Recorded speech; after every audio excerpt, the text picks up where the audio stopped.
দর্শক, আপনাদের আমন্ত্রণ জানাচ্ছি রাতের দীপ্ত সংবাদে। আপনাদের সঙ্গে এই মুহূর্তে আছে আমি রুবায়েত হাসান। আর শুরুতেই থাকছে প্রধান খবরের শিরোনাম। 2-1 দিনের মধ্যে পদত্যাগ করতে পারেন রাষ্ট্রপতি, সর্বত্র চলছে আলোচনা। সরকারের পক্ষ থেকে কিছু বলা হয়নি জানালেন স্বরাষ্ট্রমন্ত্রী। কাল দেশে ফিরছেন স্পিকার।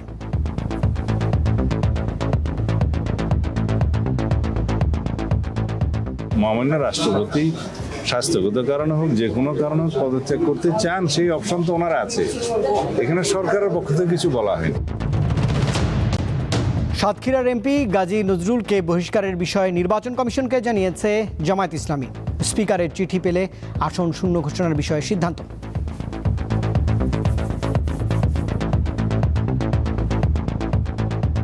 পার্লামেন্ট প্রেরণ করবে, নির্বাচন কমিশন এর উপর সিদ্ধান্ত দিতে হবে। আরও যদি উনি পার্লামেন্ট থেকে মেম্বারশিপ থেকে পদত্যাগ করেন, তাহলে 67 পদত্যাগ পার্লামেন্ট গ্রহণ করবে, ব্যবস্থা করবে।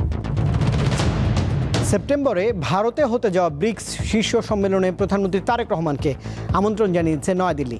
নিশ্চিত করলেন বাংলাদেশের পররাষ্ট্র প্রতিমন্ত্রী। আমন্ত্রণ আমাদের পররাষ্ট্র মন্ত্রণালয়ে এসেছে, আমরা সেটা মাননীয় প্রধানমন্ত্রীর দপ্তরে পাঠিয়েছি। রাজধানীর মোহাম্মদপুর, বীরপুর, আদাবর্ষ বিভিন্ন এলাকায় কয়েকদিন ধরেই গ্যাসের তীব্র সংকট। কোথাও একেবারেই জ্বলছে না চুলা, বিকল্প উপায় খুঁজছেন অনেকেই। গ্যাস নাই, আজকে 5 দিন ধরে, শুক্রবারের থেকে নাই গ্যাস। পাহাড় কাটার কারণে দেশে ভূমিধসের ঝুঁকি বেড়েছে বহুগুণ। 3 পার্বত্য জেলাসহ চট্টগ্রাম, কক্সবাজার, সিলেট, মৌলভীবাজারে নির্বিচারে চলছে মাটি সরানোর কাজ।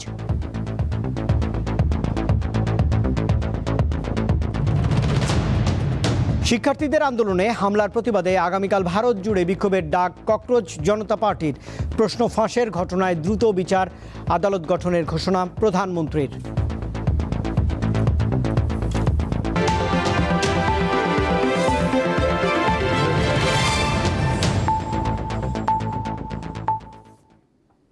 এবারে পুরো আয়োজন। রাষ্ট্রপতি মোহাম্মদ শাহাবুদ্দিন 2-1 দিনের মধ্যেই পদত্যাগ করতে পারেন, এমন আলোচনা সর্বত্র। বিভিন্ন সূত্রের তথ্য অনুযায়ী বিএনপির শীর্ষ পর্যায় থেকে রাষ্ট্রপতিকে পদত্যাগ করতে বলা হয়েছে। অবশ্য বিষয়টিকে এখন পর্যন্ত গুঞ্জন বলছেন স্বরাষ্ট্রমন্ত্রী সালাউদ্দিন আহমদ। দেশের 22তম রাষ্ট্রপতি হিসেবে মোহাম্মদ শাহাবুদ্দিন 2023 সালের 24 এপ্রিল শপথ গ্রহণ করেন। জাতীয় সংসদের তৎকালীন স্পিকার শিরীন শারমিন চৌধুরী বঙ্গভবনের দরবার হলে তাকে শপথ বাক্য পাঠ করান।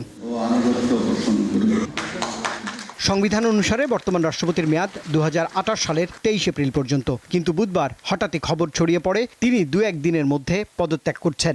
অবশ্য এ নিয়ে বঙ্গভবন বা সরকারের পক্ষ থেকে এখনো আনুষ্ঠানিক কোনো বক্তব্য আসেনি। বৃহস্পতিবার সচিবালয়ে স্বরাষ্ট্রমন্ত্রী জানান, শারীরিক অসুস্থতা বা অন্য কোনো কারণে রাষ্ট্রপতি চাইলে পদত্যাগ করতে পারেন। সংবিধানে সেই সুযোগ রয়েছে।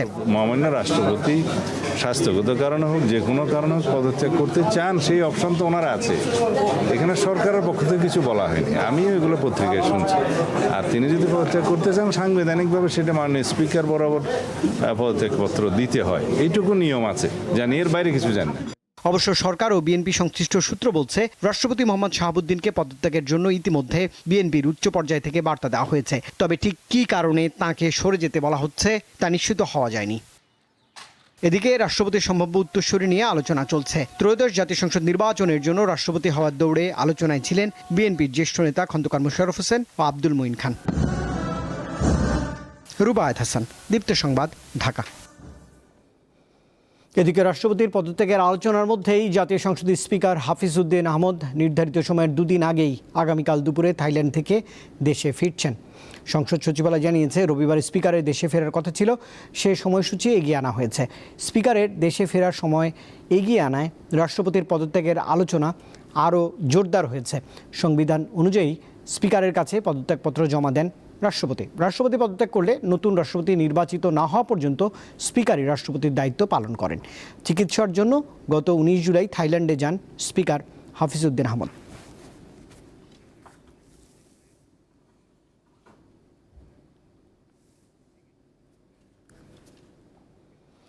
নৈতিক স্খলনের দায়ে সাতক্ষীরা 4 আসনের সংসদ সদস্য গাজী নজরুল ইসলামকে দল থেকে বহিষ্কারের বিষয়টি জামায়াত ইসলামী আজ নির্বাচন কমিশনকে জানিয়েছে। ইসি বলেছে, জামায়াতের চিঠির উপর ভিত্তি করেই নজরুলের আসন শূন্য ঘোষণার সুযোগ নেই। এ বিষয়ে স্পিকারের কাছ থেকে চিঠি পেলে সিদ্ধান্ত নেওয়া হবে। সাতক্ষীরা ৪ আসনের সংসদ সদস্য গাজী নজরুল ইসলামের নারী কেলেঙ্কারির ঘটনা দেশজুড়ে ব্যাপক আলোচনার জন্ম দেয়। এরই পরিপ্রেক্ষিতে সাংগঠনিক তদন্তের পর নৈতিক স্খলনের দায়ে তাকে দল থেকে বহিষ্কার করেছে জামাত ইসলামী। দল থেকে বহিষ্কারের পর নজরুল ইসলামের এমপি পদ থাকবে কিনা তা নিয়ে আলোচনা চলছে। দল থেকে বহিষ্কারের বিষয়টি জানিয়ে প্রয়োজনীয় ব্যবস্থা নিতে নির্বাচন কমিশনে চিঠি দিয়েছে জামাত ইসলামী। বৃহস্পতিবার পাঠানো এই চিঠি সই করেছেন দলের সেক্রেটারি জেনারেল মিয়া গোলাম পরোয়ার। বিষয়টি নিয়ে সাংবাদিকদের সঙ্গে আলাপকালে কমিশনের অবস্থান ব্যাখ্যা করেন এই নির্বাচন কমিশনার। আর্টিকেল 70 হচ্ছে পার্টি থেকে যদি পদত্যাগ করে তাহলে ওনার মেম্বারশিপ চলে যাবে। আর আরেকটা হলো সেটা নির্বাচন কমিশন সিদ্ধান্ত দিতে হবে, পার্লামেন্ট প্রেরণ করবে, নির্বাচন কমিশন এর উপর সিদ্ধান্ত দিতে হবে। আর যদি উনি পার্লামেন্ট থেকে মেম্বারশিপ থেকে পদত্যাগ করেন তাহলে 67 পদত্যাগ পার্লামেন্ট গ্রহণ করবে, ব্যবস্থা করবে, নির্বাচন কমিশনে আসার কোনো প্রশ্ন ওঠে না। সংবিধানের ৬৬, ৬৭ ও ৭০ অনুচ্ছেদ অনুযায়ী বেশ কয়েকটি কারণে একজন ব্যক্তি সংসদ সদস্য পদে থাকতে পারবেন না। এর অন্যতম হল রাজনৈতিক দলের মনোনয়নে নির্বাচিত হয়ে কেউ দল থেকে পদত্যাগ করলে বা সংসদে দলের বিপক্ষে ভোট দিলে তার আসন শূন্য হবে। কিন্তু দল থেকে বহিষ্কার হলে কি হবে, এসব অনুচ্ছেদে তার উল্লেখ নেই। এদিকে গাজী নজরুল ইসলামের সংসদ সদস্য পদ বাতিলের দাবিতে সাতক্ষীরা শ্যামনগরে বৃহস্পতিবার মানববন্ধন হয়েছে। সাতক্ষীরা শ্যামনগর উপজেলা পরিষদের সামনে সর্বস্তরের তৌহিদি জনতা ও ওলামায়ে কেরামের ব্যানারে এ আয়োজন করা হয়। স্বস্তিকা সিংহ, দীপ্ত সংবাদ, ঢাকা। 2034 সালের মধ্যে বাংলাদেশকে $1 ট্রিলিয়ন অর্থনীতিতে পরিণত করার লক্ষ্য নিয়ে সরকার কাজ করছে বলে জানিয়েছেন প্রধানমন্ত্রী তারেক রহমান। তিনি বলেছেন, এই লক্ষ্য অর্জনে নবায়নযোগ্য জ্বালানি, ওষুধ শিল্প, ইলেকট্রনিক্স, ডিজিটাল সেবা, কৃষি পণ্য প্রক্রিয়াজাতকরণ, উন্নত বস্ত্র শিল্প, স্বাস্থ্যসেবা খাতকে বিশেষ অগ্রাধিকার দেওয়া হয়েছে। একই সঙ্গে বাংলাদেশকে একটি বৈশ্বিক উৎপাদন কেন্দ্র হিসেবে গড়ে তোলা, তৈরি পোশাক খাতের বহুমুখীকরণ এবং দক্ষ মানব সম্পদ গড়ার উপরও জোর দেওয়া হয়েছে। সকালে বাংলাদেশ চীন মৈত্রী সম্মেলন কেন্দ্রে foreign investors chamber of commerce and industry আয়োজিত আন্তর্জাতিক সম্মেলনে প্রধানমন্ত্রী এসব কথাই জানিয়েছেন। অনুষ্ঠানে দেশি বিদেশি কূটনীতিক, ব্যবসায়ী, বহুজাতিক কোম্পানির শীর্ষ নির্বাহী, উন্নয়ন সহযোগী এবং বিভিন্ন খাতের বিনিয়োগকারীরা উপস্থিত ছিলেন।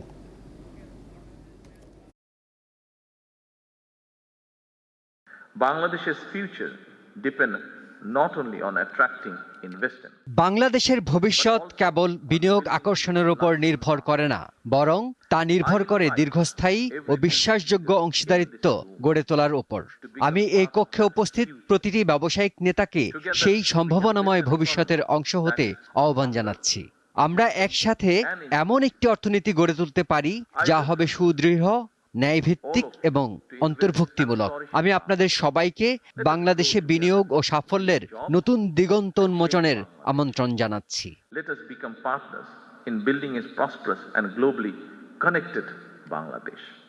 সেপ্টেম্বরে ভারতে হতে যাওয়া ব্রিক্স শীর্ষ সম্মেলনে প্রধানমন্ত্রী তারেক রহমানকে আমন্ত্রণ জানিয়েছে নয়াদিল্লি, জানিয়েছেন পররাষ্ট্র প্রতিমন্ত্রী শামা ওবায়দ ইসলাম। বৃহস্পতিবার পররাষ্ট্র মন্ত্রণালয়ের সাংবাদিকদের তিনি জানান, আমন্ত্রণপত্রটি এরই মধ্যে প্রধানমন্ত্রীর কার্যালয়ে পাঠানো হয়েছে। ভারতের চলমান পরিস্থিতি প্রসঙ্গে প্রতিমন্ত্রী বলেছেন, এটি তাদের অভ্যন্তরীণ বিষয়। এদিকে যুক্তরাষ্ট্রের দক্ষিণ ও মধ্য এশিয়া বিষয়ক বিশেষ দূত সার্জিও গোরের আগামী সফরের মাধ্যমে দুই দেশের সম্পর্কে নতুন দিক উন্মোচিত হবে বলে মন্তব্য করেছেন পররাষ্ট্র প্রতিমন্ত্রী। তিনি বলছেন, ইউরোপীয় ইউনিয়ন এবং মধ্যপ্রাচ্য সহ বিভিন্ন দেশের ভিসা প্রক্রিয়া আরও সহজ ও দ্রুত করতে পররাষ্ট্র মন্ত্রণালয় কাজ করছে। আনুষ্ঠানিক আমন্ত্রণ আমাদের পররাষ্ট্র মন্ত্রণালয়ে এসেছে, আমরা সেটা মাননীয় প্রধানমন্ত্রীর দপ্তরে পাঠিয়েছি। ভারত আরেকটি বিশ্বের বৃহত্তম গণতন্ত্র, সেই গণতান্ত্রিক সরকার হিসেবে তারা তাদের জনগণের অবস্থান দেখবে এবং সমস্যা সমাধানের দিকে দ্রুত গতিতে আগাবে, সেটা আমরা আশা করি। সাবেক রাষ্ট্রপতি জিয়াউর রহমান হত্যাকাণ্ডে আটক অবসরপ্রাপ্ত মেজর মোজাফফর হোসেনকে মানবতা বিরোধী অপরাধে গ্রেপ্তার দেখিয়েছে আন্তর্জাতিক অপরাধ ট্রাইব্যুনাল। তাকে 2 দিন জিজ্ঞাসাবাদের অনুমতি দেওয়া হয়েছে। জুলাই অভ্যুত্থানে সংগঠিত মানবতা বিরোধী অপরাধে তাকে জিজ্ঞাসাবাদ করা হবে। এদিকে চিফ প্রসিকিউটর জানিয়েছেন, জুলাই হত্যাকাণ্ডের সকল মামলার তদন্ত 1 বছরের মধ্যেই শেষ হবে।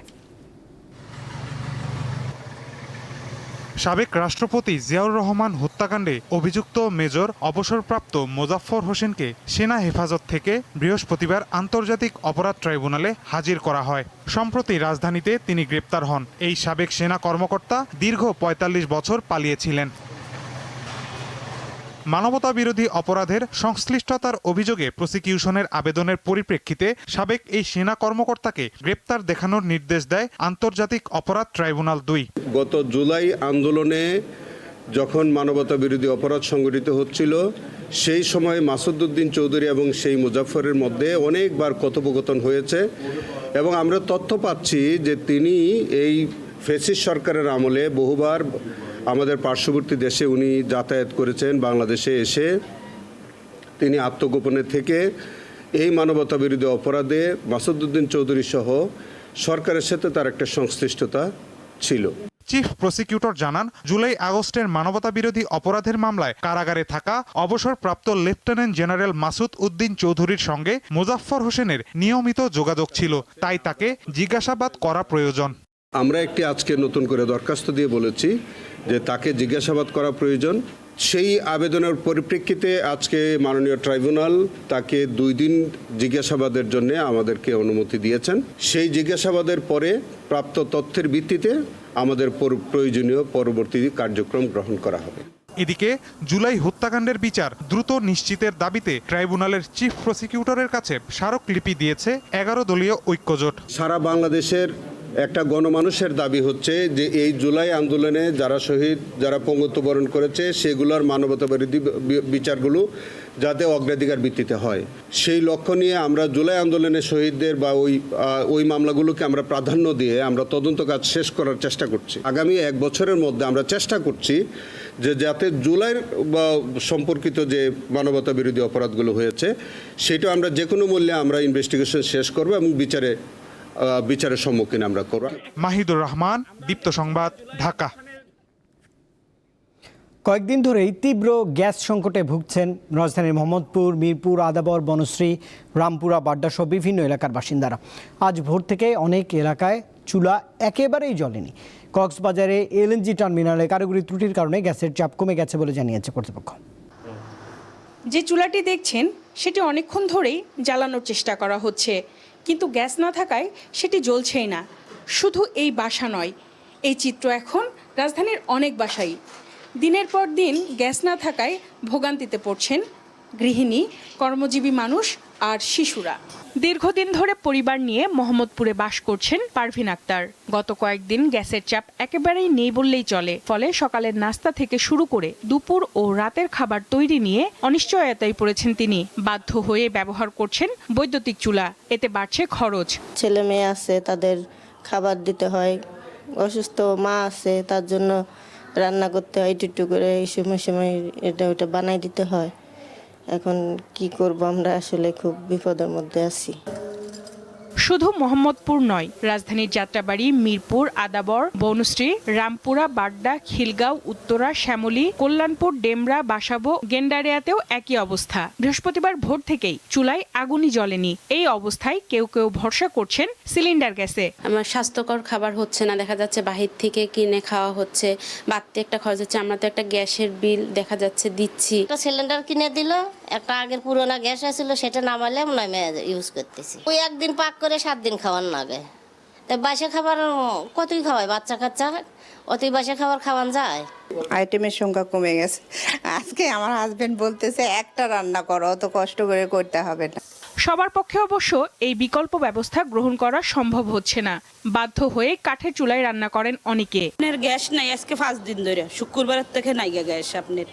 আপনার বাহিরের খাবার আমরা কিনা খাই, হোস্টেলের খাবার খাই, আমাকে পোষায় না, অনেক কষ্ট হয়ে যায়। কক্সবাজারের মহেশখালীতে একটি ভাসমান এলএনজি টার্মিনালে কারিগরি ত্রুটির কারণে জাতীয় গ্রিডে দৈনিক প্রায় 450 মিলিয়ন ঘনফুট গ্যাস সরবরাহ কমে গেছে। এর ফলে রাজধানীতে গ্যাসের সংকট দেখা দিয়েছে বলে জানিয়েছে কর্তৃপক্ষ।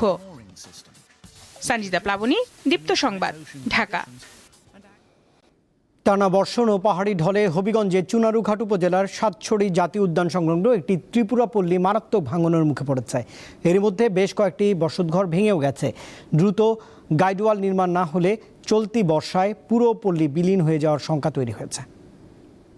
হবিগঞ্জের চুনারুঘাট উপজেলার সাতছড়ির রঘুনন্দন পাহাড়, এই ভূমিতে বেশ কয়েকটি ত্রিপুরা পরিবারের বসবাস।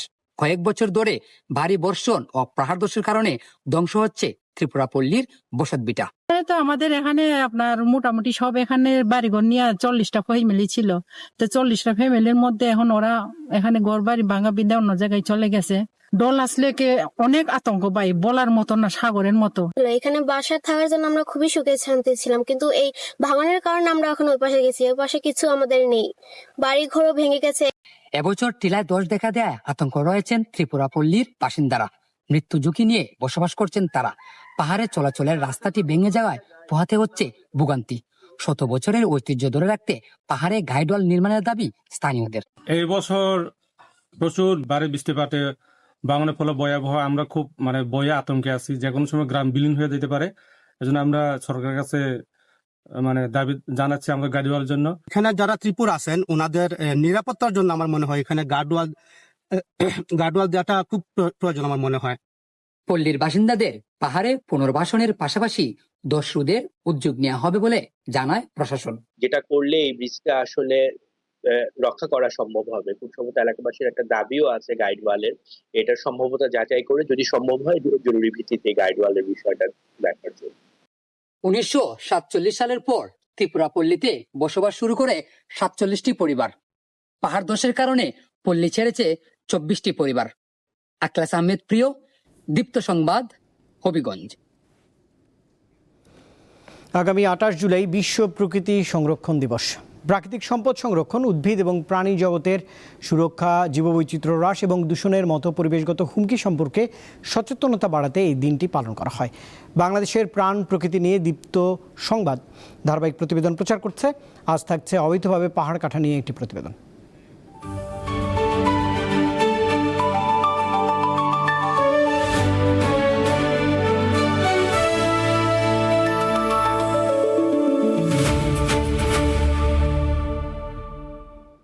অবৈধভাবে পাহাড় কাটার কারণে দেশে ভূমিধসের ঝুঁকি বেড়েছে বহুগুণ। 3 পার্বত্য জেলাসহ চট্টগ্রাম, কক্সবাজার, সিলেট এবং মৌলভীবাজার অঞ্চলে নির্বিচারে চলছে পাহাড় কাটা। এতে প্রতি বছরই বর্ষায় ভূমিধসে বাড়ছে প্রাণহানির ঘটনা। কক্সবাজারের 51টি পাহাড়ে গড়ে উঠেছে প্রায় 22,000 অবৈধ বসতি, যেখানে ঝুঁকি নিয়ে বাস করছেন কয়েক লাখ মানুষ। চলতি জুলাইয়ে ভয়াবহ ভূমিধসে কক্সবাজারের রোহিঙ্গা ক্যাম্পগুলোতে অন্তত 17 রোহিঙ্গা শরণার্থীর মৃত্যু হয়েছে, আর 3000-এর বেশি মানুষ আশ্রয়স্থল হারিয়ে বাস্তুচ্যুত হয়েছেন।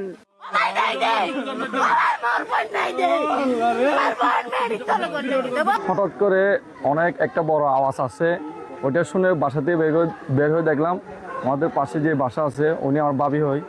দেখলাম ওনাদের বাসার এই যে পাকঘরটা আছে ওইখানে হঠাৎ করে পিছনে পাহাড়টা এসে পুরো ঝাঁপিয়ে গেছে। পাহাড় ধসে আসার পরে ও পাকঘরে ছিল, পাকঘর থেকে আসতে পারে না আর কি, পাহাড় ধসে চলে যাচ্ছে, তখন ও নিচে পড়ে গেছে। গত 18 বছরে ভূমিধসের ঘটনায় মারা গেছেন অন্তত 290 জন। এরপরও থামছে না পাহাড় কেটে ঝুঁকিপূর্ণ বসতি গড়ে তোলার প্রবণতা। বর্তমানে জেলার বিভিন্ন পাহাড়ে প্রায় 3 লাখ মানুষ ঝুঁকি নিয়ে বসবাস করছেন।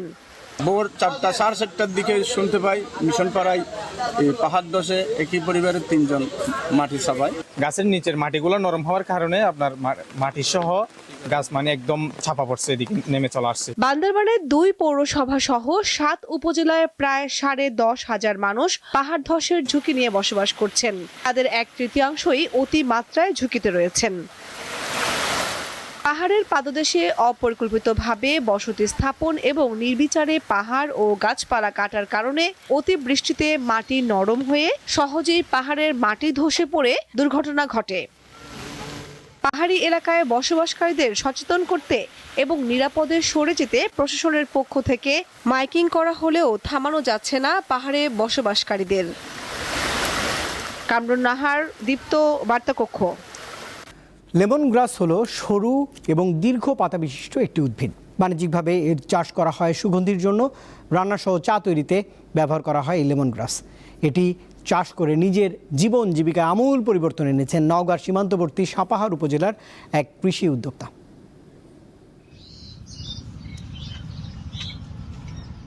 লেমন নামক একটি ঘাস, যে ঘাসটি বিশ্বের বিভিন্ন দেশের বড় বড় রেস্টুরেন্টের স্যুপের মাধ্যমে খাওয়া যায় এবং এই ঘাসটি বিশ্বের বিভিন্ন দেশের খুবই জনপ্রিয়। বর্তমানে নওগাঁর সাপাহার উপজেলার কৃষি উদ্যোক্তা সোহেল রানা তিনি এই ঘাসটি তার বাগানে চাষ করছেন এবং এই ঘাস থেকে তিনি সম্পূর্ণ প্রাকৃতিক উপায়ে একটি চা তৈরি করছেন, যে চা ইতিমধ্যেই ব্যাপক সাড়া ফেলেছে। এখানে সোহেল ভাই কিভাবে এই চাটা শুরু করলেন, লেমন ঘাস থেকে তৈরি চায়ের কেমন চাহিদা সেই বিষয়ে জানবো। এটা আমরা সাপাহার বরেন্দ্র অ্যাগ্রো পার্কে এটা শুরু করেছি 2015 সাল থেকে চাষ করছি। এটা আমি প্রথম থাই স্যুপের মধ্যে এই লেমন ঘাসটা খাই, তখন দেখি যে স্যুপের যে টেস্ট সেটা তো পাই, পরে আমি দেখলাম যে এটা ঘাসের মতো একটা জিনিস, ভাসতেছে ধানের ঘাসের মতো। তখন আমি জিজ্ঞেস করি এবং স্টাডি করি, ইউটিউবে বিভিন্ন রিসার্চ আর্টিকেলগুলো পড়ি, তখন দেখলাম যে এটা লেমন ঘাস অনেক স্বাস্থ্যগুণ এটা। তখন আমি এটা মানে স্বাদের কারণে এটার আমি চারা সন্ধান করি। পরে আমি 15 সালের দিকে আসাদ গেট হর্টিকালচারের হর্টিকালচারে পাই, সেখান থেকে একটা চারা সংগ্রহ করে আমি আমাদের গ্রামের রূপগ্রাম অ্যাগ্রো ফার্ম তখন শুরু করেছিলাম, সেখানে লাগাই। সেখান থেকে আস্তে আস্তে সম্প্রসারণ করতে করতে আমাদের বরেন্দ্র অ্যাগ্রো পার্কে এটা সম্প্রসারিত করি, আমি বাণিজ্যিকভাবে চাষ করছি। তখন দেখি যে লেমন গাছের উপকারিতা জেনে আমি কিন্তু তখন 15 সাল থেকে আমি চায়ের মতো করে এটা খাওয়া শুরু করি। তখন দেখি যে এটা অনেক মেডিসিনাল ভ্যালু এবং স্টাডি রিসার্চ পেপারগুলোতে আমি সেটা জানতে পারি। ঘাস থেকে তৈরি চাটি ইতিমধ্যে কিন্তু বিভিন্ন মহলে সাড়া ফেলেছে। আমার কাছে খুব ভালো লাগতেছে। আজকে লেমন ফ্লেভারে যে চাটা খাচ্ছি আমার কাছে সম্পূর্ণ নতুন। বাজারে সাধারণত টি প্যাকেট চা খেয়ে অভ্যস্ত, তারাও যদি এই চা খায় তাহলে আমার মনে হয়, আমার বিশ্বাস এই চাটার প্রতি তারা আরো আকৃষ্ট হবে। আর বিশেষ করে আমার আম্মু অনেক পছন্দ করে চাটা, এটা বাজারের চায়ের চাইতে অনেক আলাদা এবং অনেক স্বাস্থ্যসম্মত। ঘাসটি কেটে যখন চায়ের কেটলির মধ্যে দেওয়া হয় এবং যখন পানি গরম হবে, গরম পানি থেকে যখন ঘ্রাণ বের হয়, সেই ঘ্রাণে যারা চা ভোক্তা রয়েছেন তারা কিন্তু সতেজ হয়ে ওঠে। মোহাম্মদ আব্দুর রউফ, দীপ্ত নিউজ, নওগাঁ। একটি পক্ষ জুলাই আন্দোলনকে কাজে লাগিয়ে বিভাজনের রাজনীতি করার চেষ্টা করছে বলে অভিযোগ করেছেন পরিকল্পনা প্রতিমন্ত্রী জুনায়েদ সাকি। বিকেলে রাজধানীতে ছাত্র ফেডারেশনের 14তম সম্মেলনে প্রধান অতিথির বক্তব্যে তিনি এই অভিযোগ করেন। প্রতিমন্ত্রী আরও অভিযোগ করেছেন, ওই পক্ষটির নানা দাবি নিয়ে রাজনৈতিক নৈরাজ্য তৈরি করে ক্ষমতায় যাওয়ার চেষ্টা করছে। তারা কখনো নারীর উপর আক্রমণ, কখনো ক্ষমতাসীনদের মধ্যে গুপ্ত ছিল।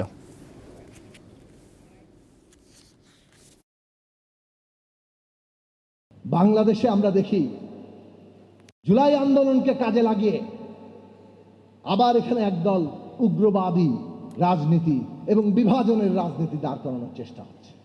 কাজেই জুলাই আন্দোলনের মধ্যে অনেকেই থাকতে পারেন, কিন্তু জুলাই আন্দোলনের প্রকৃত যে চেতনা, জুলাই আন্দোলনের যে অন্তরাত্মা, সেটা হচ্ছে গণতান্ত্রিক বাংলাদেশ, ঐক্যের বাংলাদেশ, সার্বভৌমত্ব রক্ষার বাংলাদেশ। দর্শক, এবার দেশের আরও কিছু আলোচিত খবর নিয়ে সংবাদ সংক্ষেপ। 50তম BCS এর লিখিত পরীক্ষায় উত্তীর্ণ হয়েছেন 6165 জন প্রার্থী। বৃহস্পতিবার ফল প্রকাশ করেছে সরকারি কর্ম কমিশন। আগস্ট মাসের 10 তারিখে মৌখিক পরীক্ষা শুরু হবে, আর নভেম্বরের 25 তারিখ চূড়ান্ত ফল প্রকাশের লক্ষ্য নির্ধারণ করেছে PSC। জনস্বার্থে পুলিশের 17 উচ্চপদস্থ কর্মকর্তাকে বাধ্যতামূলক অবসরে পাঠিয়েছে সরকার। এদের মধ্যে 3 জন DIG পদমর্যাদার কর্মকর্তা রয়েছেন। সরকারি চাকুরি আইন 2018 এর 45 ধারা অনুযায়ী এই সিদ্ধান্তের কথা জানিয়েছে স্বরাষ্ট্র মন্ত্রণালয়। বিদেশে থাকা বাংলাদেশিদের পাসপোর্টের তথ্য সংশোধন করে নতুন পাসপোর্ট নেয়ার সুবিধা আরও 6 মাস বাড়ানো হয়েছে। সিদ্ধান্ত অনুযায়ী ডিসেম্বরের 31 পর্যন্ত এই সুবিধা বহাল থাকবে। চিত্রনায়ক সালমান শাহ হত্যা মামলার তদন্ত প্রতিবেদন দাখিলের তারিখ আবারও পিছিয়েছে। এবার আগস্ট মাসের 30 তারিখ পর্যন্ত সময় দিয়েছে আদালত। এ নিয়ে তদন্ত প্রতিবেদন জমা দেওয়ার সময় 8 বার পিছিয়েছে। শিক্ষা ও গবেষণায় কৃত্রিম বুদ্ধিমত্তা বা AI কিভাবে দক্ষতা বৃদ্ধিতে সহায়ক হবে সে বিষয়ে 2 দিনের প্রশিক্ষণের আয়োজন করেছে সেন্ট্রাল উইমেন্স ইউনিভার্সিটি। জার্মানি ভিত্তিক উন্নয়ন সংস্থা GIZ এর সহযোগিতায় এই প্রকল্পের অধীনে বিভিন্ন বিশ্ববিদ্যালয়ের শিক্ষকরা অংশ নিচ্ছেন। আজ এই প্রশিক্ষণের উদ্বোধন করা হয়। বর্তমান সময়ে কৃত্রিম বুদ্ধিমত্তা বা এআই শিক্ষা ব্যবস্থার একটি অপরিহার্য অংশ হয়ে উঠেছে। শিক্ষার্থীরাও প্রতিনিয়ত এআই টুল ব্যবহার করছে। এমন বাস্তবতায় দেশের অন্যতম শীর্ষ বিদ্যাপীঠ সেন্ট্রাল উইমেন্স ইউনিভার্সিটি কৃত্রিম বুদ্ধিমত্তা কেন্দ্রিক উন্নয়ন প্রশিক্ষণের আয়োজন করেছে, যেখানে সহযোগিতায় রয়েছে জার্মানির একটি আন্তর্জাতিক উন্নয়ন সংস্থা GIZ এর digital skills to succeed in Asia প্রকল্প। 2023 সাল থেকে সেন্ট্রাল উইমেন্স ইউনিভার্সিটি এই আঞ্চলিক উদ্যোগের একটি সক্রিয় অংশীদার। সেই ধারাবাহিকতায় বৃহস্পতিবার সকালে রাজধানীতে বিশ্ববিদ্যালয়ের নিজস্ব ভবনে শিক্ষকদের জন্য এই প্রশিক্ষণ কর্মসূচির আয়োজন করা হয়। এই ইথিক্যাল কনস্ট্যান্ট মেনে আমরা কিভাবে আমাদের রিসার্চে এই এআই টুলসগুলোকে অ্যাপ্লাই করতে পারি সেটা নিয়ে আজকে শিক্ষকদের একটা বিশেষ ট্রেনিং। একটা ক্লাসরুমে আসলে যে শিক্ষক এবং শিক্ষার্থীর অনুপাত থাকার কথা বাংলাদেশে সেই অনুযায়ী অনেক বেশি। তো এই যে ওয়ার্কলোডটা শিক্ষকদেরকে বহন করতে হচ্ছে বছরের পর বছর, তো এআই বা ফোর্থ ইন্ডাস্ট্রিয়াল রেভলিউশনের মাধ্যমে যে টুলসগুলো আমরা এখন পাচ্ছি, এই টুলসগুলো ব্যবহারের মাধ্যমে কিন্তু আমাদের শিক্ষকরা তাদের প্রোডাক্টিভিটি বাড়াতে পারেন। সেন্ট্রাল উইমেন্স ইউনিভার্সিটির উপাচার্য জানান, এই প্রশিক্ষণ শিক্ষকদের দক্ষতা বাড়াতে সহায়ক হবে। কেমন করে ছাত্ররা এটা গ্রহণ করলো সেটার মধ্যেই থাকবে আসল আমাদের টেস্টটা। If we can implement it in the classrooms, if we can implement it to enhance the knowledge of our students, তাহলে এটা আমরা মনে করব যে আমরা সার্থক হয়েছি। অনুষ্ঠানে জানানো হয়, ডিজিটাল দক্ষতা এবং একাডেমিক সক্ষমতা বৃদ্ধিতে বাংলাদেশের পাশাপাশি ভারত ও ভিয়েতনাম জুড়ে এই প্রকল্প বাস্তবায়িত হচ্ছে। এই প্রকল্পের আওতায় দেশের সেন্ট্রাল উইমেন্স ইউনিভার্সিটি ছাড়াও Ahsanullah university of science and technology এবং বেগম রোকেয়া বিশ্ববিদ্যালয় রংপুর যুক্ত রয়েছে। লাবণী গুহ, দীপ্ত সংবাদ, ঢাকা। আন্তর্জাতিক প্রসঙ্গ। ভারতে মেডিকেল ভর্তি পরীক্ষার প্রশ্নপত্র ফাঁসের ঘটনা কেন্দ্র করে শিক্ষার্থীদের বিক্ষোভে পুলিশি হামলার প্রতিবাদে শুক্রবার দেশ জুড়ে বিক্ষোভের ডাক দিয়েছে ককরোচ জনতা পার্টি। অবশ্য প্রশ্ন ফাঁস কাণ্ডে জড়িতদের কঠোর শাস্তি নিশ্চিতে দ্রুত বিচার আদালত গঠনের ঘোষণা দিয়েছেন দেশটির প্রধানমন্ত্রী নরেন্দ্র মোদী। প্রশ্ন ফাঁস ইস্যুতে করা শিক্ষার্থীদের আন্দোলন ছড়িয়ে পড়ছে দিল্লি থেকে গোটা ভারতে। জোরালো হচ্ছে শিক্ষামন্ত্রী ধর্মেন্দ্র প্রধানের পদত্যাগের দাবি। মঙ্গলবার বিক্ষোভকারীদের উপর পুলিশের অভিযানে উত্তাপ বেড়েছে কয়েক গুণ। বিনোদন জগতের তারকা থেকে শুরু করে বিরোধী দলগুলো আন্দোলনে সমর্থন দেয় আরও তীব্র হচ্ছে বিক্ষোভ। এতে রাজনৈতিকভাবে ব্যাপক চাপের মুখোমুখি বিজেপি সরকার। এ অবস্থায় প্রশ্ন ফাঁস কাণ্ডে জড়িতদের কঠোর শাস্তি নিশ্চিতে দ্রুত বিচার আদালত গঠনের ঘোষণা দিয়েছেন প্রধানমন্ত্রী নরেন্দ্র মোদী। বৃহস্পতিবার সকালে প্রধানমন্ত্রীর দেয়া এমন আশ্বাসেও কমছে না উত্তেজনার পারদ। শিক্ষামন্ত্রীর পদত্যাগের দাবিতে অনড় থাকার হুঁশিয়ারি দিয়েছে ককরোচ জনতা পার্টি সিজেপি। এছাড়া শিক্ষা ব্যবস্থা ধ্বংসের মাধ্যমে নরেন্দ্র মোদী তরুণদের ভবিষ্যৎ সবচেয়ে বেশি নষ্ট করছেন বলে অভিযোগ তুলেছেন কংগ্রেস নেতা রাহুল গান্ধী। এদিকে বৃহস্পতিবার সকাল থেকে দিল্লির যন্তর মন্তরে বিক্ষোভকারীদের সংখ্যা ক্রমেই বাড়ছে। এমনকি এলাকাটিতে গতরাতে পুলিশের সঙ্গে আন্দোলনকারীদের সংঘর্ষের অভিযোগ উঠেছে। এতে বেশ কয়েকজন পুলিশ সদস্য আহত হওয়ার খবর পাওয়া গেছে। এরপর অনেক এলাকায় মোবাইল সহ সব ধরনের ইন্টারনেট সেবা বন্ধ করে দিয়েছে সরকার। এমন পরিস্থিতিতে বিজেপি শিক্ষার্থীদের আন্দোলন ভেস্তে দেওয়ার চেষ্টা করছে বলে অভিযোগ তুলেছেন সিজেপি নেতা অভিজিৎ দীপকে। আন্দোলন যেই জোরদার হতে শুরু করেছে, বিজেপি বাইরে থেকে গুন্ডা পাঠিয়ে বিক্ষোভকে বানচাল করার চেষ্টা করছে। বিজেপির লোকেরাই পুলিশের ওপর পাথর ছুঁড়েছে, তারপরে সিজেপির ওপর দায় চাপাচ্ছে। এদিকে উত্তেজনা বাড়তে থাকায় বৃহস্পতিবার সকাল থেকে বন্ধ রয়েছে দিল্লির 16টি মেট্রো স্টেশন। তৌহিদুর রহমান, দীপ্ত, বার্তাকক্ষ। এবারে খেলার খবর। এক যুগ পর অনুষ্ঠিত হলো ন্যাশনাল প্যারা অলিম্পিক কমিটি অব বাংলাদেশের নির্বাচন। 15 সদস্যের পূর্ণাঙ্গ কমিটির দায়িত্বে রয়েছেন ডিএমপি যুগ্ম পুলিশ কমিশনার মোহাম্মদ নাসিরুল ইসলাম। অ্যাডহক কমিটির অভিজ্ঞতা কাজে লাগিয়ে প্যারা স্পোর্টসের উন্নতি করার আশ্বাস দিলেন নবনির্বাচিত কর্মকর্তারা।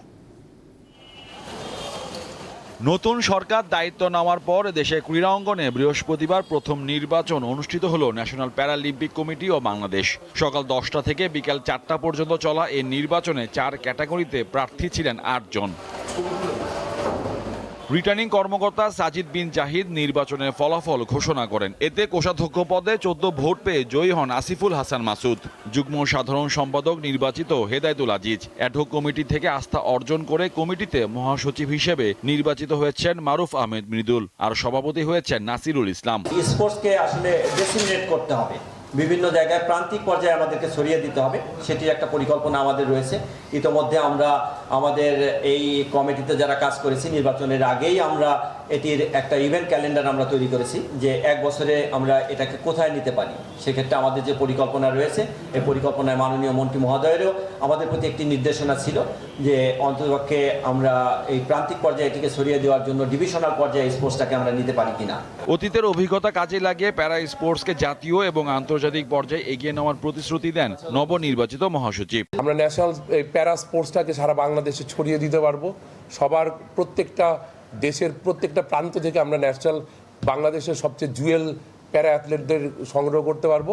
এর মাধ্যমে বাংলাদেশ একটা বড় ভালো ফলাফল রেজাল্ট করবে। মোট 15 সদস্যের কমিটিতে বিনা প্রতিদ্বন্দ্বিতায় সহসভাপতি হয়েছেন সানোয়ার হোসেন। আগামী 4 বছরের জন্য গঠিত কমিটিতে 8 জন নির্বাহী সদস্য রয়েছেন। মোহাম্মদ হাসিব, দীপ্ত স্পোর্টস, ঢাকা। দর্শক, এই খবরের সঙ্গে শেষ করছি রাতের দীপ্ত সংবাদ। শেষ করার আগে প্রধান খবরের শিরোনাম জানাবো আরেকবার। 2-1 দিনের মধ্যেই পদত্যাগ করতে পারেন রাষ্ট্রপতি, সর্বত্র চলছে আলোচনা। সরকারের পক্ষ থেকে নিয়ে কিছু বলা হয়নি জানালেন স্বরাষ্ট্রমন্ত্রী। কাল দেশে ফিরছেন স্পিকার। মহামান্য রাষ্ট্রপতি স্বাস্থ্যগত কারণে হোক যে কোনো কারণে হোক পদত্যাগ করতে চান, সেই অপশন তো ওনারা আছে। এখানে সরকারের পক্ষ থেকে কিছু বলা হয়নি।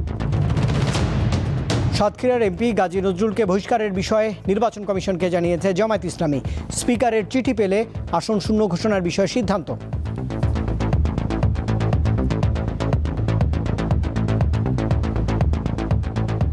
পার্লামেন্ট প্রেরণ করবে, নির্বাচন কমিশন এর উপর সিদ্ধান্ত দিতে হবে। আরও যদি উনি মেম্বারশিপ থেকে পদত্যাগ করেন তাহলে 67 পদত্যাগ পার্লামেন্ট গ্রহণ করবে, ব্যবস্থা করবে।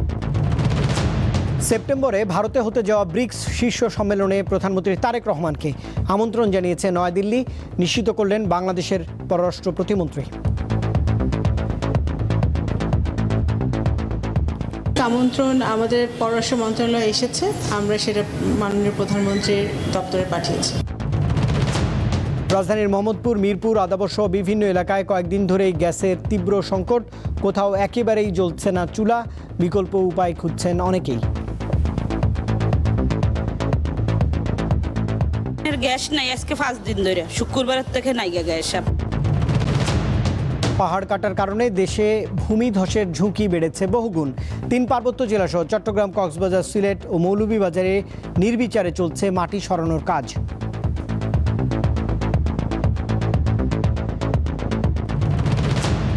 শিক্ষার্থীদের আন্দোলনে হামলার প্রতিবাদে আগামীকাল ভারত জুড়ে বিক্ষোভের ডাক ককরোচ জনতা পার্টির। প্রশ্ন ফাঁসের ঘটনায় দ্রুত বিচার আদালত গঠনের ঘোষণা প্রধানমন্ত্রীর।